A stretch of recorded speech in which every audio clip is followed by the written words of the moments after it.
There's no judgment, only grace. Every scar has a sacred place. In the truth, we're not alone.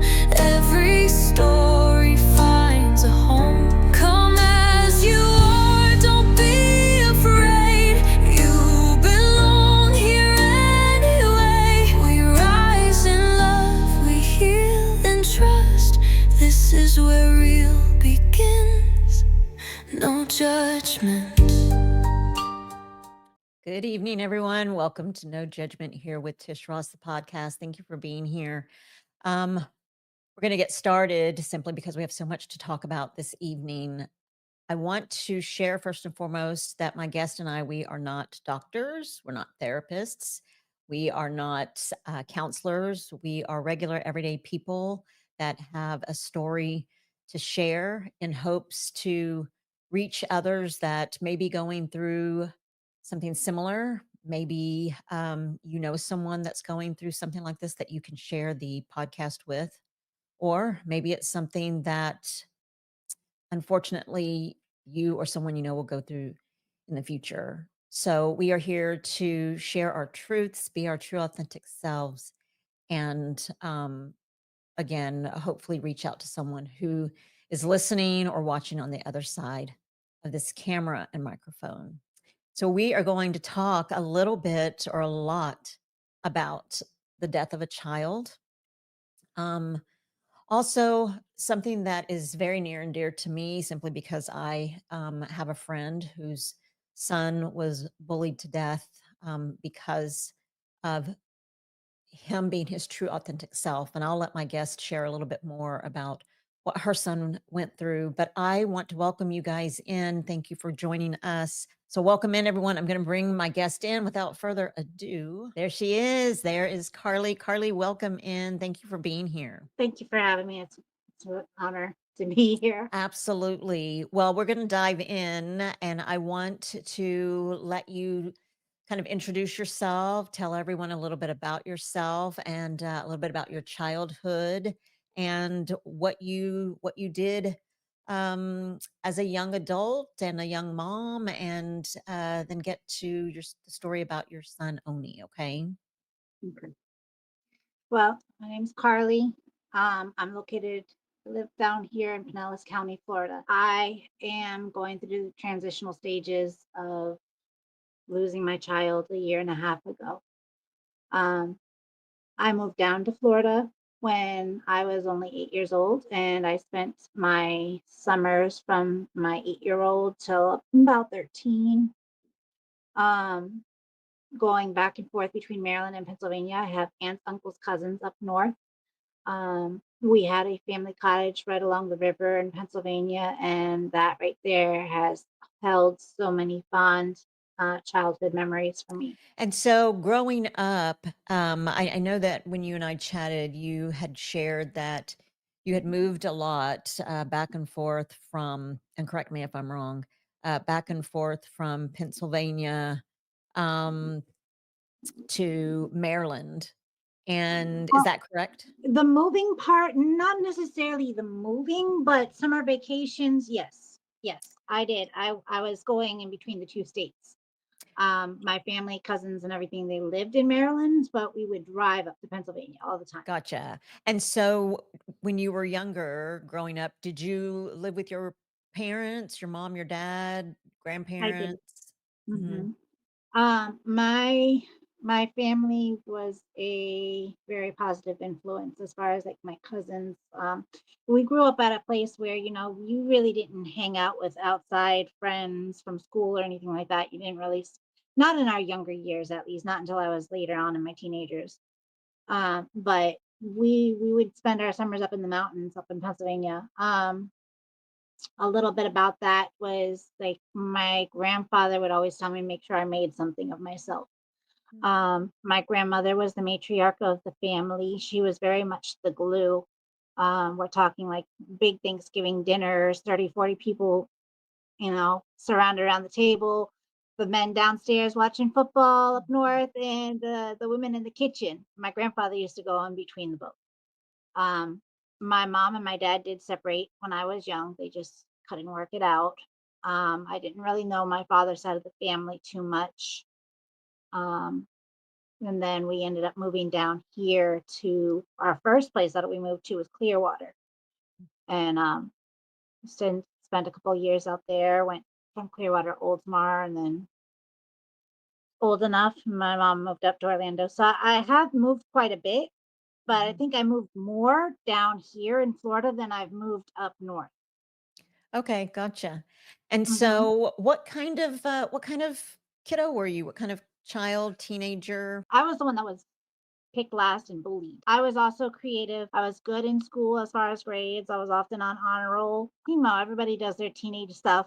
You Yeah. skip school every once in a great blue moon, but I was really good with my grades. And I ended up sending myself out of school though for personal reasons. I ended up going from not having a high school diploma to getting a high school diploma to studying real estate and almost passing the state exam by 5 points. Studied phlebotomy, went for my medical assisting degree, was a medical assistant for a while, did things like caretaking. I worked for a few doctor's offices, but it wasn't really where my heart was at. So I came across my baking. Okay. And And how did and so when you had mentioned that, Thanksgiving and big celebrations that the women were in the kitchen, were you one of those young women that was in the kitchen helping I was out or watching? I wasn't old enough when that was going on. I was one of the kids. We sat at the kid table.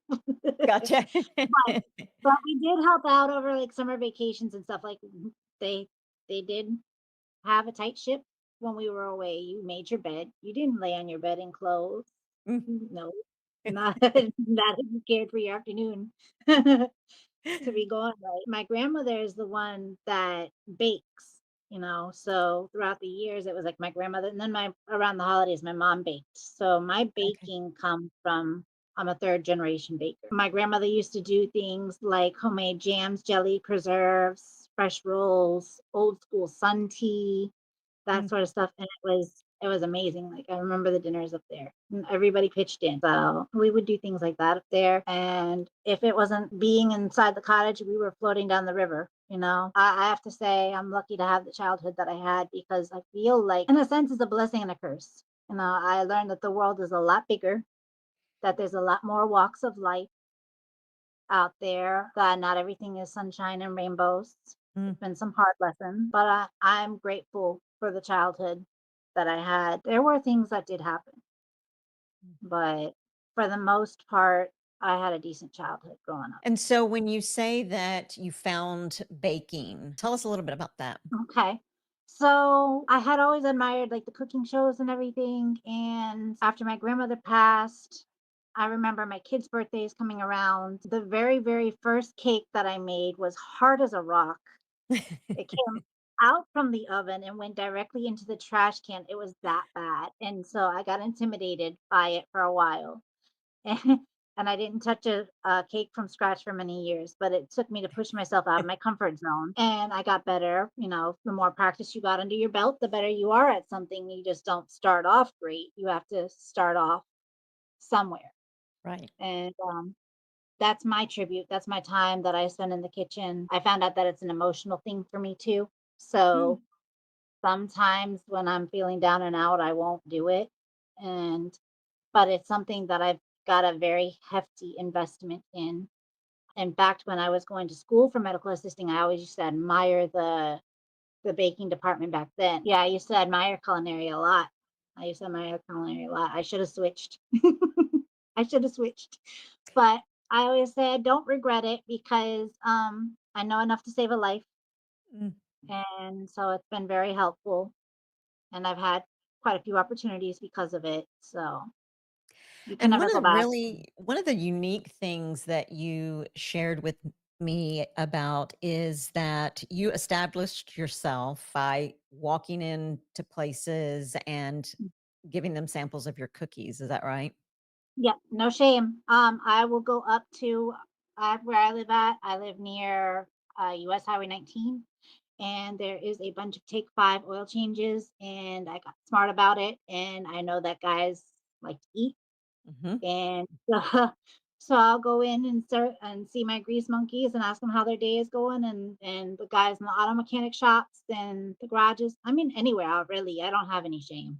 Yeah, for There's sure. a there's a story more interesting than that, but it's funny how you find your way in order to make it, you know? I have no shame. I've gone into strip clubs and sold my cookies in there. Hey, everybody has People to eat. Everybody's gotta eat, you know? And I've got pictures, interesting pictures of the women who have bought my cookies. So, I mean, if there's a will, there's a way. That's right. Absolutely. So, tell us a little bit about how you met the father of your son, Oni. Oh, Lord. Okay. I was young. I was young. Um, my ex-husband is 29 years older than me. And when you're young, you think you know. You really do. Yes. Um, at the time I was head over heels, not everything was bad. I met him through a friend and I went down there for a family occasion and eventually him and we ended up talking, and the next thing when after I was 18, I ended up moving in with him. It was going to be a roommate situation really, but then some other things happened and we ended up being together for like 16 years. Mm, So, wow, mhm, long time. it And was a long so, time. was he, did you guys plan on getting pregnant? Was Oni a blessing, a surprise? Or were you guys planning on having children? We had definitely discussed it. Yeah, I wanted kids, and so he agreed, and we ended up having our son. And so tell us a little bit about that. You had Oni, and what kind of baby, what kind of child? Tell us all about him.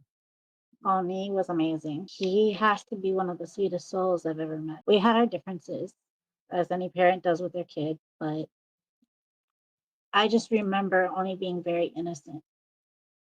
He was very childlike. Like he was 18, yes, but he wasn't 18 up here. Mhm. And I think that he had a different viewpoint on the world. And he did take after his mom and the fact that, he was bullied in school. In fact, actually, as my kid got older and really started showing who um, he was receiving death threats at school, but he just didn't say anything to me until the next school year that he was Mm. going through all this. But anytime that he did bring something to my attention, I was there. He was ADD or yeah, ADD. I wouldn't say hyper. I wouldn't say the Mhm. ADHD, Mhm. but he was borderline on the spectrum. When he was littler, he had to go through physical therapy. Couldn't maintain his balance at first, and he had little problems with things like tying his shoelaces. Mm. And then it became a little bit more difficult when he couldn't stay focused in class. So I was looking into different ways to try to help him with his ADD. I ended up starting to garden, and then along came with the garden came chickens, which meant eggs for my baking. And so we were able to experience that, and it was very helpful. He also went into Boy Scouts at second grade and was one of the district's top salespersons for popcorn. So we put in a lot of hard work, a lot of sweat, a lot of my kid paid for his own scouting career. Mm. Um, he would hold the doors open for an old person. He was always a please and thank you. And when I went out with him, I got compliments on how well behaved he was. Mm. He was very charming. No, he had no problem approaching any stranger or anything to talk about his little fundraiser that he had going on. In fact, he even turned around and told me that he wanted to take my business cards to his school so that he can help promote me. And this was like in elementary school that he wanted to do this. Wow. So he was very driven. Sounds like a beautiful soul for sure. And I don't want to speak for every beautiful child. I mean, all children are beautiful, but I think the fact that when kiddos are their true authentic selves, we tend to be the ones that get bullied when we don't want to conform to be Commander like standard. other people. Yeah. And I know that for a fact from myself. I know that from my son as well, my older son. And it's boring to conform. But for those that it's boring to conform, then we're bullied for being different and being Yes. authentic. Yes. And so Oni was receiving death threats because of the Coming choice. out of the closet. When he first came out, what I didn't know, my kid was very clever in high school. He was doing little arts and crafts, like making bracelets and selling them to his classmates or doing favors to help complete homework assignments. Whatever he could do, they had something called, I think it was called Panther Pounds, and it acted like cash. So think about, Monopoly money. So he would go into his high school, he would go into where they would sell like the high school T-shirts and stuff, and they had a gift shop that you could use your Panther Pounds at. And so he was buying T-shirts and hand sewing skirts before he even came out of the closet and told me anything. Hmm. Um, it was my ex-husband said that he figured out early on. One of the things that I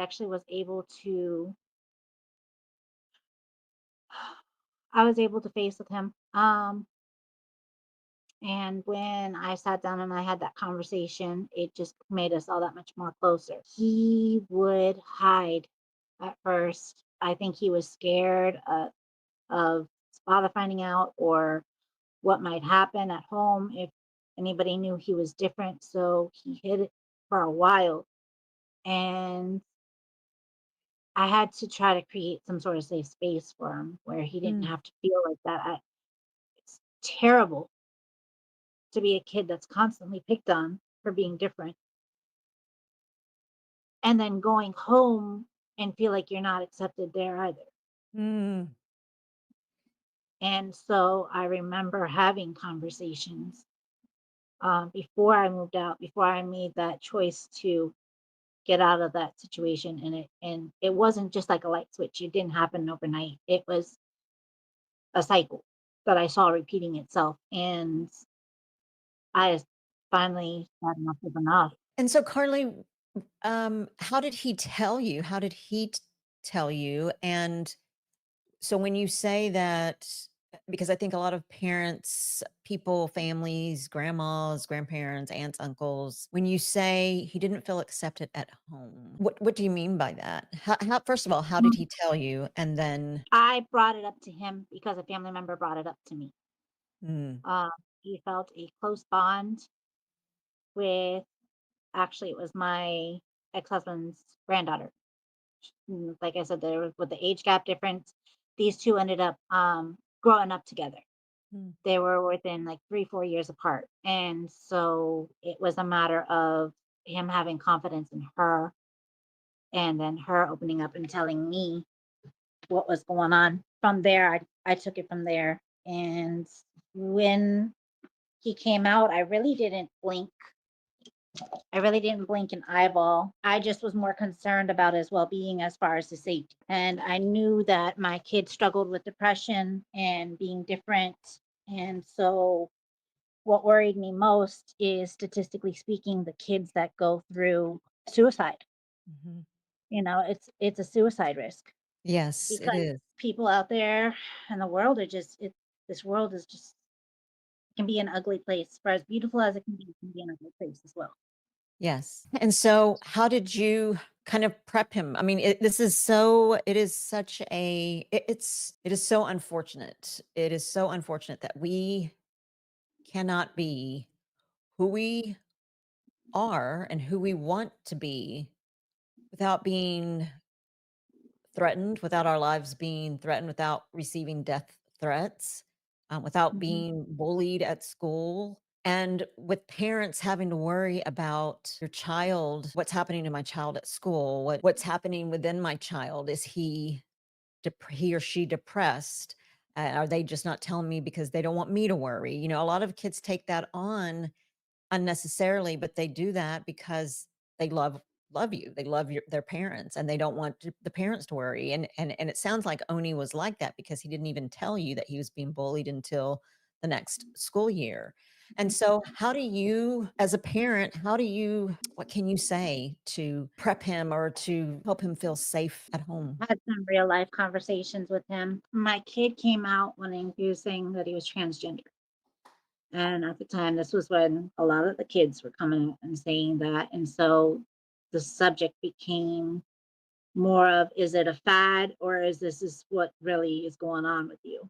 You Mm, know? And it's hard because a lot of these kids that are like this, but they feel like they were born in the wrong bodies. They don't even take showers. They won't look at themselves in the mirror. It's really ingrained, like really bad for these kids. And so my kid at that time, thank God, was not as bad as that. Um, I just told him, I said, listen, there's a time and a place for everything, and I know that you want to do what you want to do. And I want to encourage you to be who you are, but we also got to do it in a safe manner. mm, So one of the first steps that I took with that was I spoke with family and friends close by, and mhm. I asked them if it would be okay, if it was a safe area for him to dress how he wanted to feel Right. while going to their houses. Mhm. So it allowed him to have that moment where he could breathe, Mm, you know? mhm. And then we bonded over a conversation of chunky heels. That's awesome. I love it. My my kid came to me asking me what's the difference between a stiletto heel, what's the difference in the high heels? I was like, "Well, you got wedges, you got stilettos, you got chunky heels." I said, "You got your flat." And he's like, "So which is which?" And so we went through the pictures and I was like, "This is what this is." Mhm. And I said, "And let me tell you this, I understand that you want to wear a dress, but women fought for rights to wear pants." I said, "And I need you to take a look at your peers and be honest." I said, Yes, "You don't see girls wearing dresses all year, all the time." I was like, "And when you do, you have to sit like a lady." that's right. You know? You gotta reprogram that brain of yours because you're used to being able to sit however you wanna sit and not have to worry about it, you know? That's right. So it was real life conversations. Um, it really was. After my kid turned 15, one of the biggest fights that I had with my ex-husband was that my ex-husband was like, "I am not buying clothes at the time." Now, the same way I say this, I will tell you that he ended up, before when he passed away, being more accepting Mm, of him. But it took him to lose our relationship, to lose our kids' relationship for a long time for him to see that our child's relationship was more important than anything else. And that was hard. That was hard. But when it came down to it, I just, had him be safe. I kind of let him, like, if he wanted to wear nightgowns, know, around my mom, around me, he was allowed to. Let me give you a little breather. If this is really how you feel and this is what you're going through and you're anxious and you're nervous and you're getting all this, you're safe. It's yeah. okay. I got you. And I remember going up to the school and having parent teacher conferences with the principal and everything because my kid was like a walking target. And Mm, even when I moved over here to Tarpon, when he went to high school, he was still being targeted. He went to two different schools while he was over here until I got settled into the place where I'm at right now. And kids are mean. yeah. Kids are, I mean, heck, they pick on the one that's tall, the one that's short, the one that's got braces, the one that's got glasses, the one that's got That's a Yes. little chunky, and it's a shame because all these kids have some sort of talent. No. Oh, Lord. He loved his all-time favorite, one of his favorite hobbies that he did was paint sunsets and sunrises. Like he liked to blend the colors. He passed from hobby to hobby. First, it was Boy Scouts, and he stuck with Boy Scouts up until almost high school. He almost made Eagle. Mm. There was just a lot of things that happened in between point A and B. But when he did that, then he wanted to do violin. So I got him a violin. My mom got him a violin, and he was doing violin at school. Then he wanted to learn about painting. Mm. And as he got older, I mean, he also, the other things that he loved to do was my kid could sit there, you could give him a box of the Legos Mhm. kit and the model cars. But he was like maybe 7, 8. He was putting these things together completely by himself. Oh my goodness. So Yeah. super Uh, intelligent, super yes. creative. Yes. Yes. Yeah, he was putting things together. He loved to learn about different things. When he wanted to go for being a mechanic. Mm. He would watch a lot of YouTube videos, and I noticed that he was talking about carbon fiber cars and everything. And when he spoke about it, it was like listening to him talk in Japanese because I have no Mm. clue that much information about cars.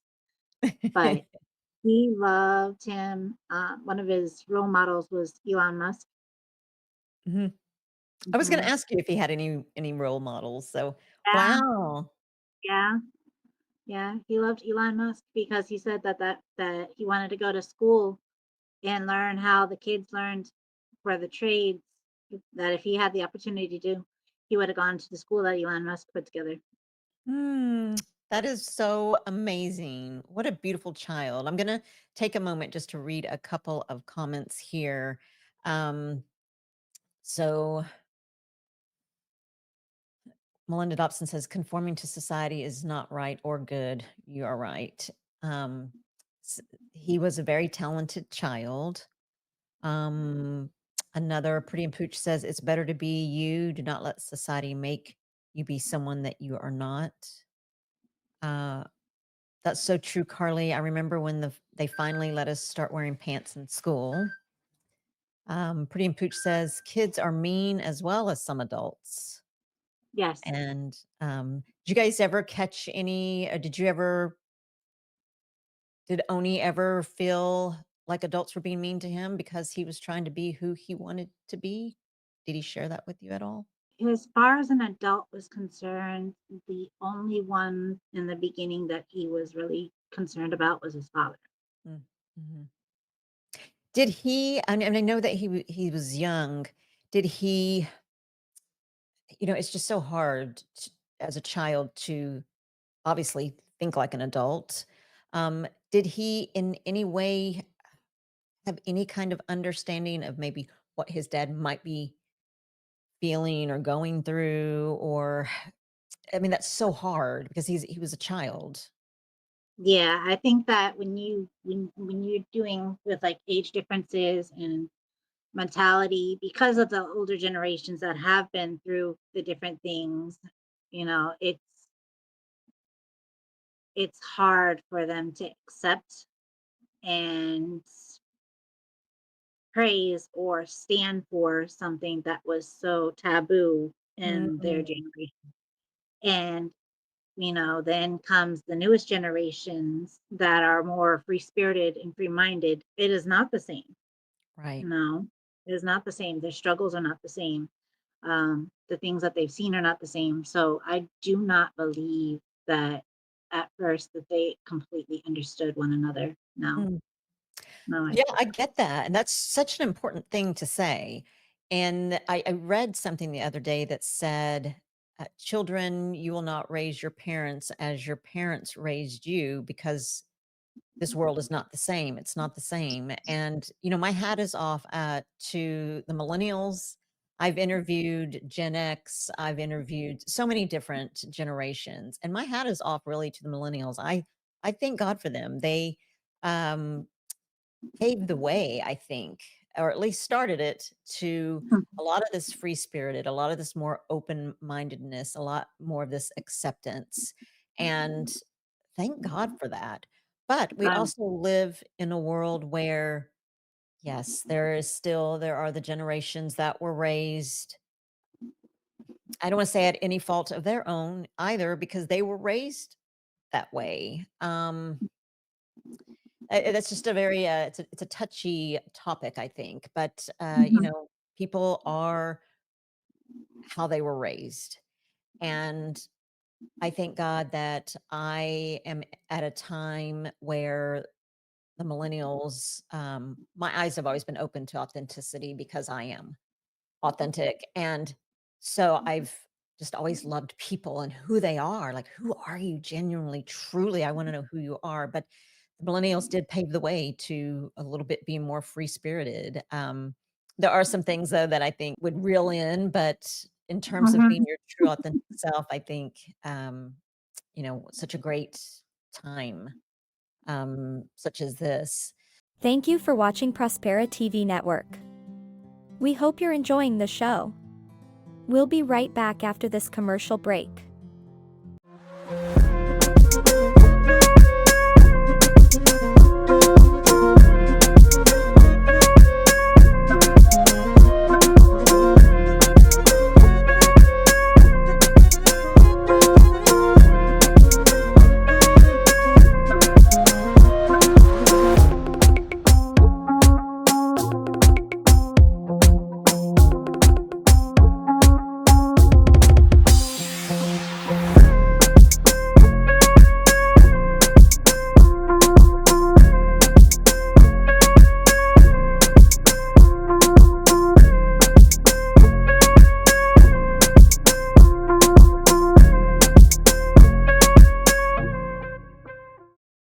Oni went to school. He was ADD, but he made great grades. He was a great student, very creative. Um, Well, he did struggle with his school grades, okay. but he doesn't. It took him longer to complete the assignments, and in the public school system, they're very lunches this time, first Mm, class this time, second class this time, third. My kid didn't think that way. right. It took me getting him into. He actually fell in love with a place called Enterprise High School, Okay. where he didn't have to switch classes. The classes were smaller in scale, and it allowed the kids to. Enterprise High School is in Clearwater, and I take my hat off to that school because they gave him more of the ability to have his own timelines, and he was completing, and his grades were improving. Mm, But the structure of and the way that the tests were set up and the reading, like reading certain things, like he had an IEP in school as well. And that was another thing. So every year we would go to the school and reevaluate the IEP for him. But kids that struggle with ADD, ADHD, they tend not to fit in public school standards, you know? correct.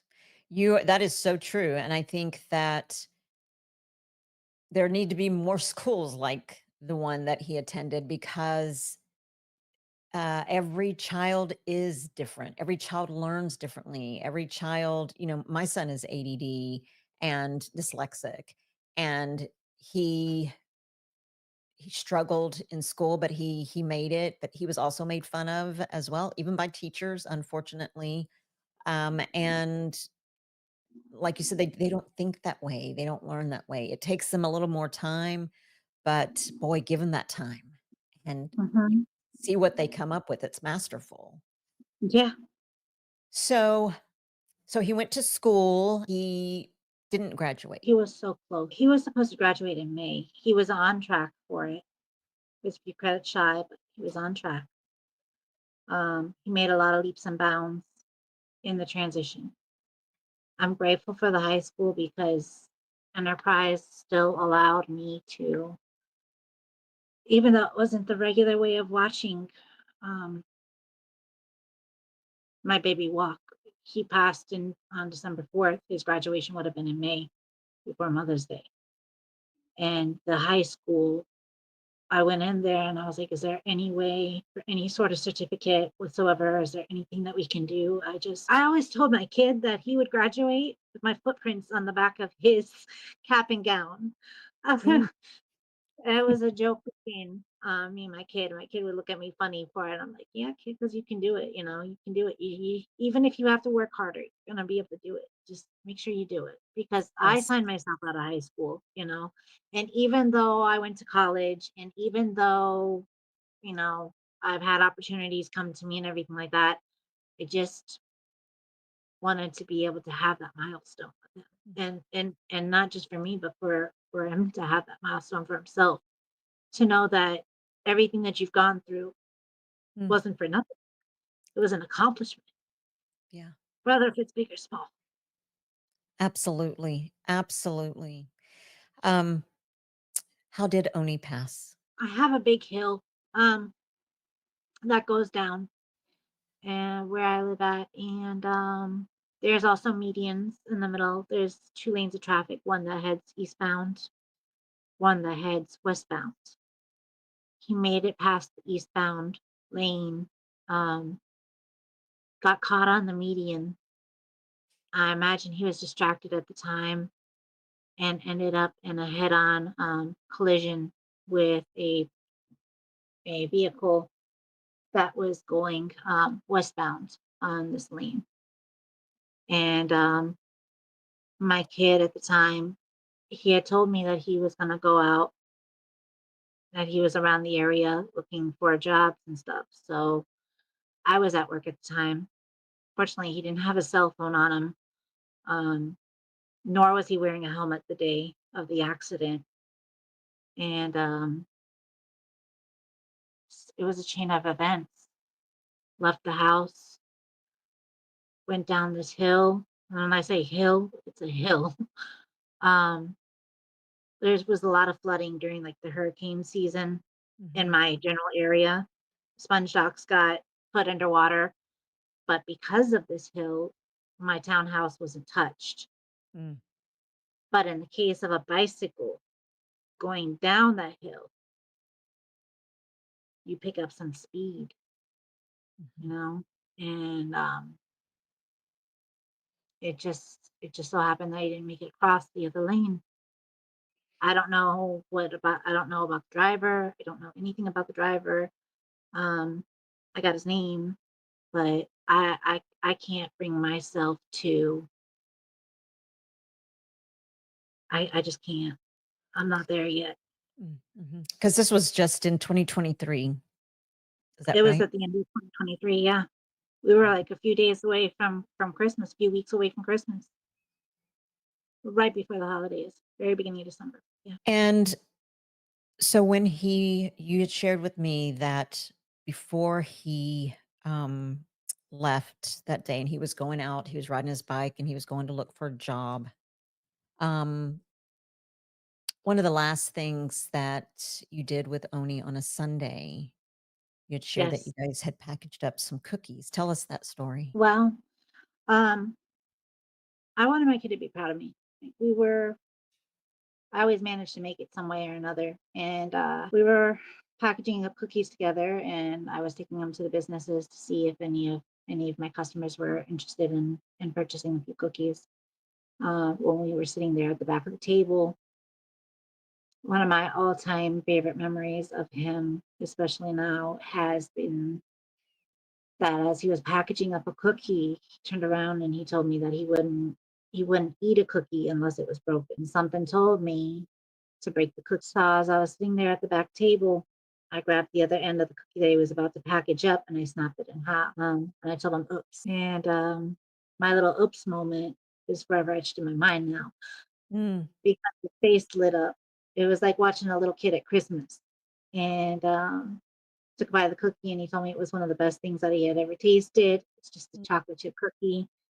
But he is like, I'm awake now. I'm awake now. He's like, that was so good. It was the first thing that he had tasted me bake in a little while. And so when we went out and everything, yeah, we sold off the cookies.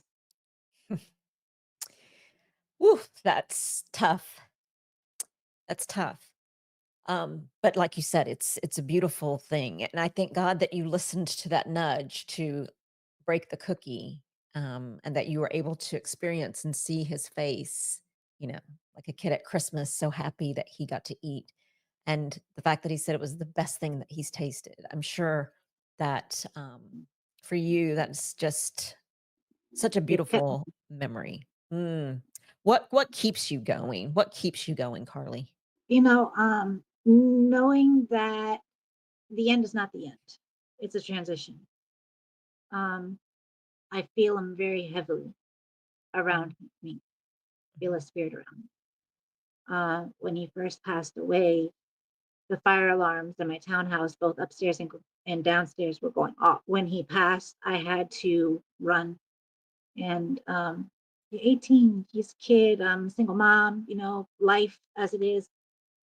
There was no life insurance policy. There was no just in case or anything like that. No, it was the same customers that bought my cookies were some of the very same people who also helped supported and donated to my kids' services.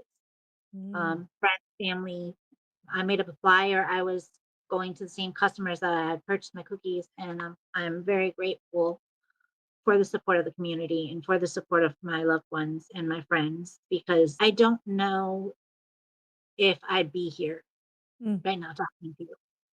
Um, I fought with depression myself even before my kid passed, but there's no way to put into words on how it feels to lose a child. And it's not to say that one loss is more than another or anything like that. It's just I played certain things over my head, thinking that I would be able to experience them with them, certain rites of passage as they get older.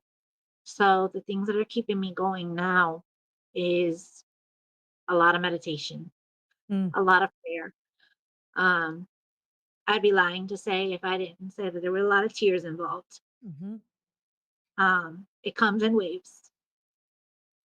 Um, Lots and lots and lots of trips to nature mm, and making sure that what's happened with my son, if I can reach out there to anybody and make a difference, just pay it forward. I'm in the works of trying to get together. I'm in the very, very, very beginning idea stages of a non for profit, and I've been painting a ghost bike, and I'm posting to all my local pages about the ghost bike story. I'm waiting for packages to come in to decorate the bike with. I even put out there that if any businesses wanted to sponsor it or donate for it, that would be amazing. how can anybody that's listening or who will watch the show later, how can we donate? I can get you a link to a GoFundMe account. I think Okay. what I can do at this time. I'm, like I said, in the very, very, very beginning stages of this. So right now I've been more about painting the bike and getting it done, but it is definitely in the works. I have a good friend of mine who actually helped out with the memorial tattoo. Mm, I had my kid's ashes put in my memorial tattoo for him. And since he's really good at art, I asked him to draw me up a logo for it. mm, But the GoFundMe will probably be the best way okay. for right now to do So it. when you get that to me, I will add it to so everybody that's watching, listening, I will add it to the comments or the description rather, I'm sorry, so that we can help Carly with this memorial for Oni. And so my husband and I, we lost our son Benjamin, and my husband has a tattoo with Ben's ashes in it as well. And I have to say that I know many people, have met many people, interviewed a lot of moms and parents who have lost their child. And my husband just a week ago or so told me that there were times when he had we not been together and going through the grieving process, whatever that looks like for everybody, it's very different for everybody. We were at different stages in our lives in terms of the stages of grief or whatever that is. And he said, like a week or so ago, it broke my heart. He said, "I don't know that I would be here if it weren't for you being with me, being here." And I thought, Oh my gosh. Are you wow, I didn't know that. And was Oni your only son, your only child? Yes. Yes. Mhm. My Mm. husband as well had been, was my husband's only biological child. Of course, I have 2 children, but I even as a mom who is not a biological mother, it changes your life. It changes who you are, and we have choices, and I know that the path that my husband and I first went down in the beginning was not good at first. We were trying to, or I'll speak for myself, I was numbing, on the weekends, drinking and not wanting to feel that pain because the pain is indescribable. You can't explain, you cannot describe in words what that feels like. And so I was, partying on the weekends, and then my husband got a message from our son Ben to tell me to stop it. Heard Ben say, "Stop, stop." And so I did, and then you deal with the pain. You have to learn how to, I guess, manage it instead of numbing. And but now there's such great memories and ladybugs and butterflies and songs. And I know that Mhm. you had mentioned that you went to a park or sitting on a dock. And I think you had shared that you saw some boys on bicycles. Yeah. Okay, so that was Mother's Day, and I was dreading Mother's Day this year because I am considered single, supposedly. um, and being alone and not being around any sort of family or friends on Mother's Day, I knew I didn't want to be stuck in the house. And so I grabbed my kid's picture and I grabbed our dog. And first I went for ice cream, and there were these three boys as I was leaving the ice cream shop that I went to who were crossing 4 lanes of traffic. And since what happened with my kid, all these kids were on bikes. There was like three of them, no helmets, no bicycle equipment. And I'm just like, please, God, just protect them.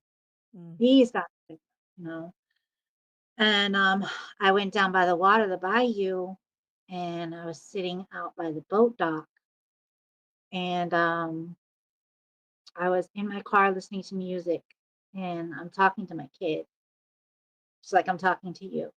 mm, And the same kids that had gone a couple of blocks back, um, if it was about maybe a, I don't know, 10-15 minute drive to where I went, so maybe about 20 minutes by bike, I'm not sure. But mhm, they ended up showing down at the boat dock, and I put on some songs for my kid. And then I'm watching through the rearview mirror, and I'm seeing bikes that are coming on this side of the car, and they're going on this side of the car.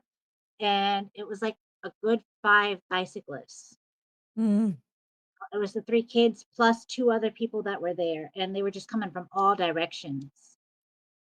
And so it seems like when I'm really thinking about him heavy, somebody somewhere comes out with a bicycle, riding a mm. bicycle. That seems to happen around me. I'm very spiritual. So you can give me some sage. um, I'm down for sage. I'm down for holy water. I believe in grounding. I believe in the connection that we have with the earth. We're all energy. Mm, And so I turned inward. And at first, when I was alone, the silence, it was enough to make my skin crawl. mm, And but as I allowed it to come, and I allowed the tears, and I faced my emotions, and I faced my fears, and I confronted myself for even my own faults with my child, mm, and I made peace. And then I turned outside, was doing grounding work. You take your shoes off and you walk around, touch a tree. It sounds like a lot of people will say that that's hippie stuff and call me a hippie because, you know, everything is living, yes. and to have that connection. I started seeing butterflies and birds follow me around. Anything from I love to see when the hawks are out Mhm. because they have like the high perspective. And so I started learning the meanings behind certain animals following you around. I've had a lot of butterflies. As I was painting my kid's bike, I remember telling you this that there was a baby ladybug, and I just so happened to catch it because I was spraying, and I got a little bit of its wings with the spray paint. I didn't need to. I didn't know it was there, but the ladybug was a big symbol that I was on the right path in regards to the bike. I want to make it interactive for him. It's gonna be something that's placed out near his site. Um, I want it to have letters or note cards that people can leave letters of affirmation to each other, just a few sentences. Nobody, it's free. It's a kind Mm, word. You know? mm. Somebody might need it. You never know what kind of effect you might have on somebody's life. I'm asking for people to take pictures if they're local around the bike and tag me on my Yes. Facebook page in it, just so that I can see that it's making a difference out there, that people are aware. The roads over here, people come speeding up and down them all the time. And there's a lot of bicyclists in my area. And it doesn't matter if it can be a kid that's 7 years old up until they're an old man, it's just, I live near a Pinellas bike trail. So Mm, um, just to see that, I think would make it a little bit easier, mhm. um, to know that my kid in some way, somehow is making a difference out there. He is. Your story, sharing your story, it makes it sort of not sort of, it makes you think, for me anyway, in all different directions, bicycle safety, bicycle helmets, speeding, watching for children, adults on bikes, joggers, the beauty in being your true authentic self, acceptance, um, stop the bullying, um, single moms, widows, widowers, parents who have lost parents, or children who have lost their parents. It makes you think on all different levels. And taking the beauty in of the earth, looking at your child's face in such a beautiful moment and treasuring that childlike happiness from breaking a cookie and hearing those words, "This is the best cookie I've ever had." Just the beauty in life. And I will say that, as I don't know if it sounds morbid or not, but it is a gift that Ben gave me, that there is beauty in life and there is beauty in death. And Yes, the beauty in death, after Ben passed, the gift that he gave me was appreciating life, appreciating nature. The ladybug story that you and I shared, like when I was inside the church service and there's a ladybug in between the cushion and the armrest, and I found it, and I'm like, "There's a ladybug in here." The symbolism, the the the real life moments that ladybugs, butterflies, children on bikes on Mother's Day, knowing that your child is around and he sees you and he's with you. There's beauty in your story, and there's going to be even more beauty and continued beauty in his memorial. And I'm just so grateful to have crossed paths with you, Carly, and your story, and you as a beautiful human being who is so brave in sharing your story with all of us. And my husband says here in the comments, he says, as I was driving home today thinking about this show, looking at my bub's picture, thinking about him. When I got home, a butterfly was on the window flapping its wings, saying, "Hi, Dad." It's so amazing. It's so beautiful. And I didn't get to ask you, Carly, but you had mentioned that about your son and his graduation. Were you able to walk the stage for I Oni? think they saved a seat. The school was more than accommodating. The staff was amazing. His teacher from his homeroom was sending me text messages. They showed up at his ceremony. I mean, they showed up at his funeral. And when it came down to the graduation, I have on top of his ashes it says it doesn't say they said that by Florida state law they couldn't put that he graduated because he was a little bit too far away from it. Had it had been like a few months later than December, but they said in pursuit of. Mm. They acknowledged that he was in pursuit of graduating. And so, yes, my mom went. Yes, I went. It was part of my healing process. She had a, and I have it, and I'm thinking about putting it down at the site. I'm afraid for it to get ruined because of the material that's made out of. But she basically had a custom flag banner, sort of Mhm. made with his picture on it and some angel wings. And we posted that over our chair. We got him flowers, and Um, I took his ashes. I took his actual ashes down to the high school, but I kept his ashes with us because you know, some of the kids wouldn't want to sit. And I don't blame them. I wouldn't want anybody to have a memory of sitting by a classmate who was in ash form. Sure. But but he did have a seat decorated and saved for him. He sure did. A couple of friends and family members came out and we celebrated him. I walked across the stage. I moved the tassel from one side to another. Wow. Gosh, Carly, you're so strong. You're so strong. But I know that there are moments when you're not, and that's okay. Tell me one of the things that you're most proud of owning. I'm sure there are several, but what are a couple of the most proudest moments? Some of the most proudest moments was the times just seeing him light up. It could have been any moment from seeing him dance to hearing him talk about cars to knowing that even though what he had going on and who he was as a person wasn't necessarily accepted by the world or by his peers, Mm, and still stepping forward and living in his truth, you know? yes. It didn't matter the obstacles that came with it. It didn't matter. As long as my baby was happy, I was happy. My proudest moments was that even when in his younger years, he was so driven regarding those fundraisers, Yes. I'd sit there and I'd give him the choice. I'd be like, all right, what do you want to do? And he always picked the highest prize that you could get. I was like, you do realize that that requires a lot of work? And he's like, yes. I was like, you sure you want to do it? You have the option. You don't have to. But yes, I want to do it.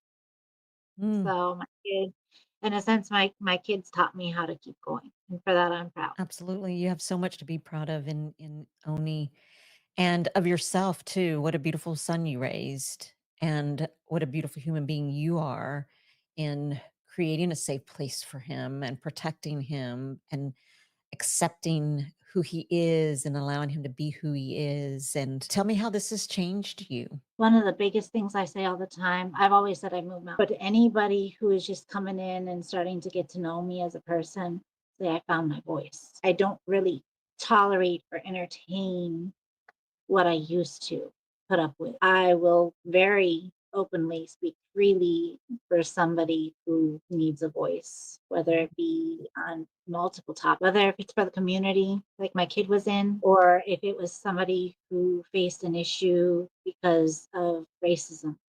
Mm, Anybody who picks on anybody anymore is not the same person I was. I feel like I've gotten stronger as an individual, but I also don't see the world as brightly as I used to.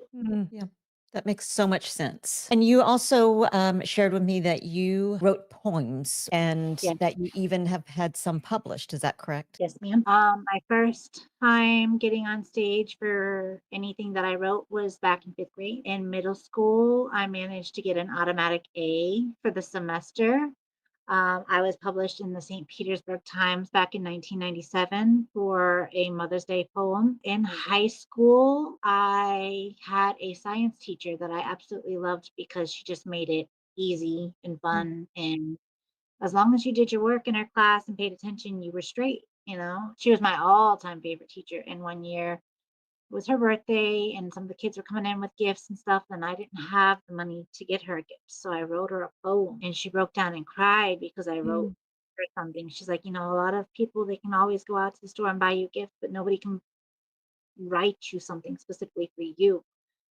And she's like, and nobody has done that for me. mm. And so within like the same week, she came in with a packet of papers this much for copywriting, trying to get me all the information that I could because she was encouraging me to continue on with my writing.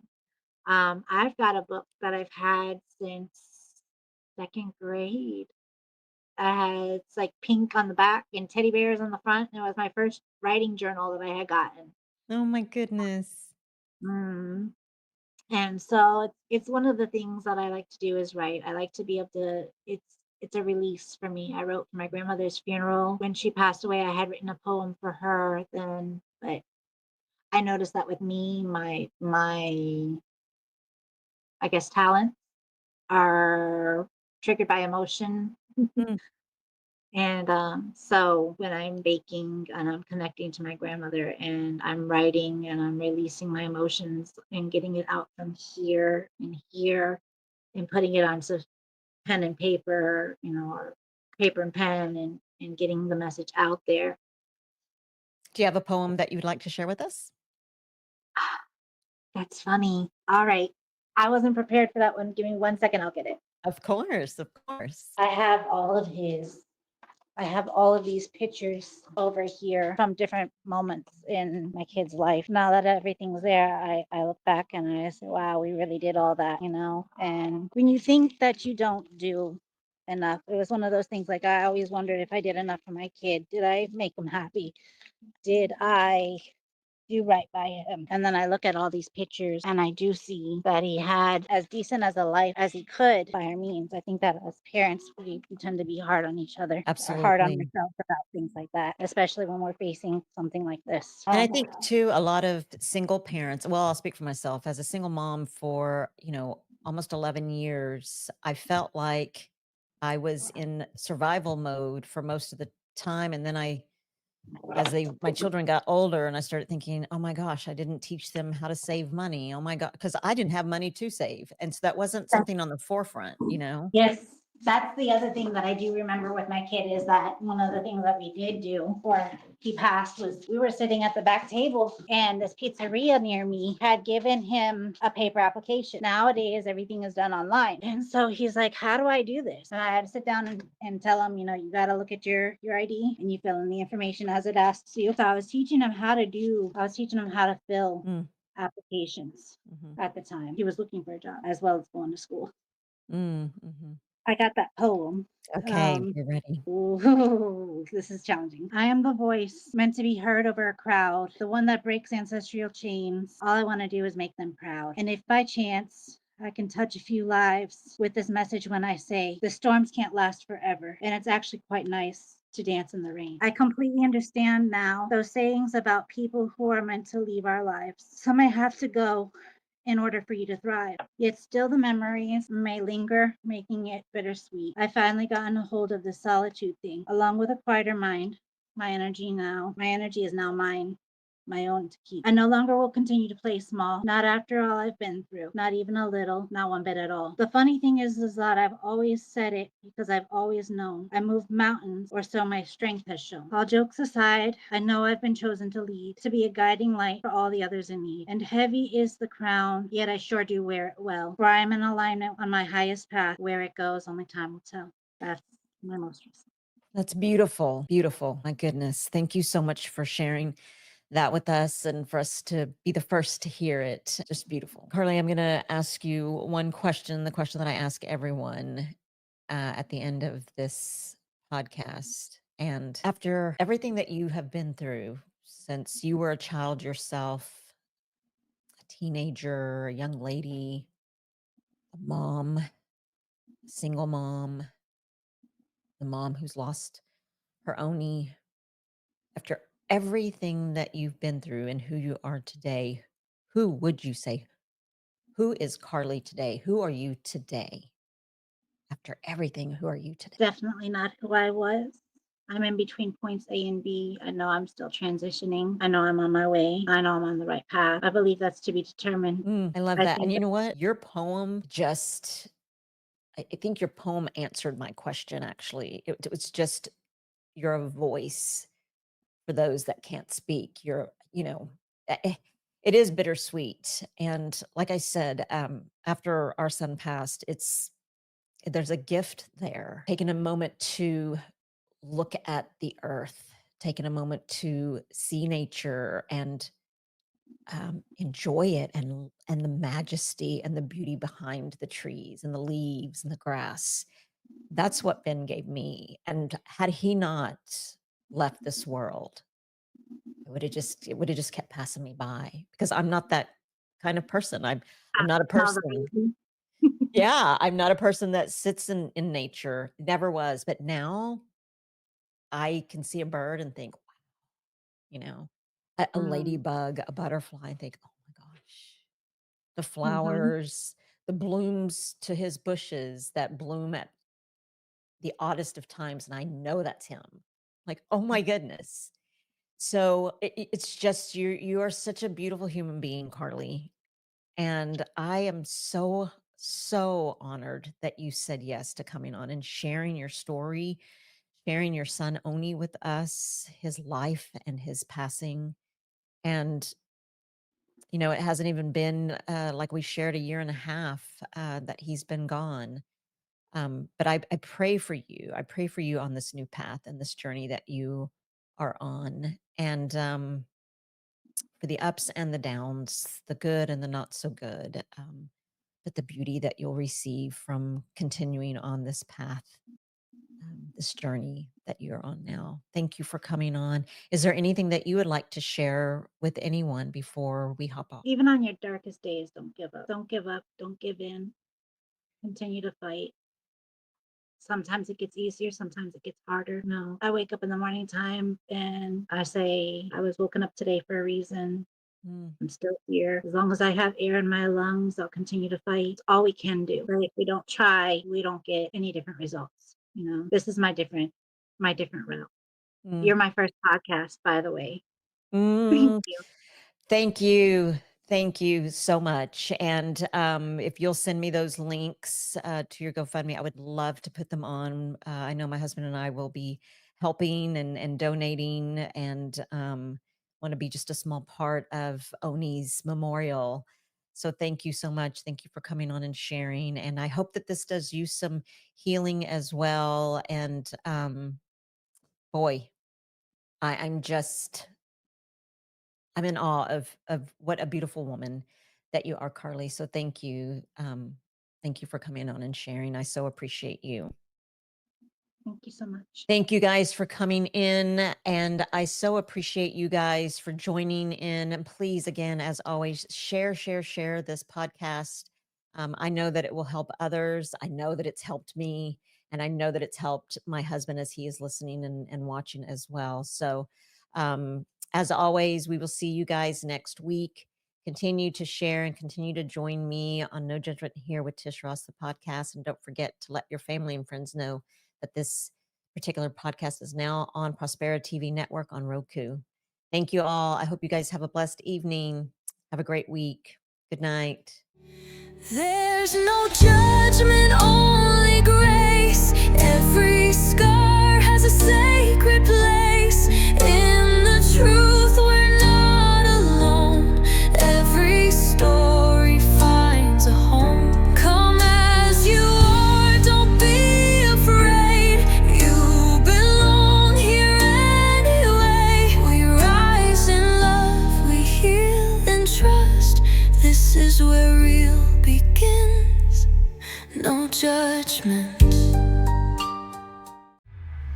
This is your Prospera era, where dreams align with grace, abundance flows like rivers. You've stepped into your place. Rise, reign, and remember, you were born to shine. Welcome to your moment, Prospera, it's time. We hope you enjoyed today's show on Prospera TV Network. Make it a point to visit us on YouTube and catch all your favorite shows anytime you want. Interested in hosting a show of your own? Or advertising your business on our network? Contact Elena Rodriguez.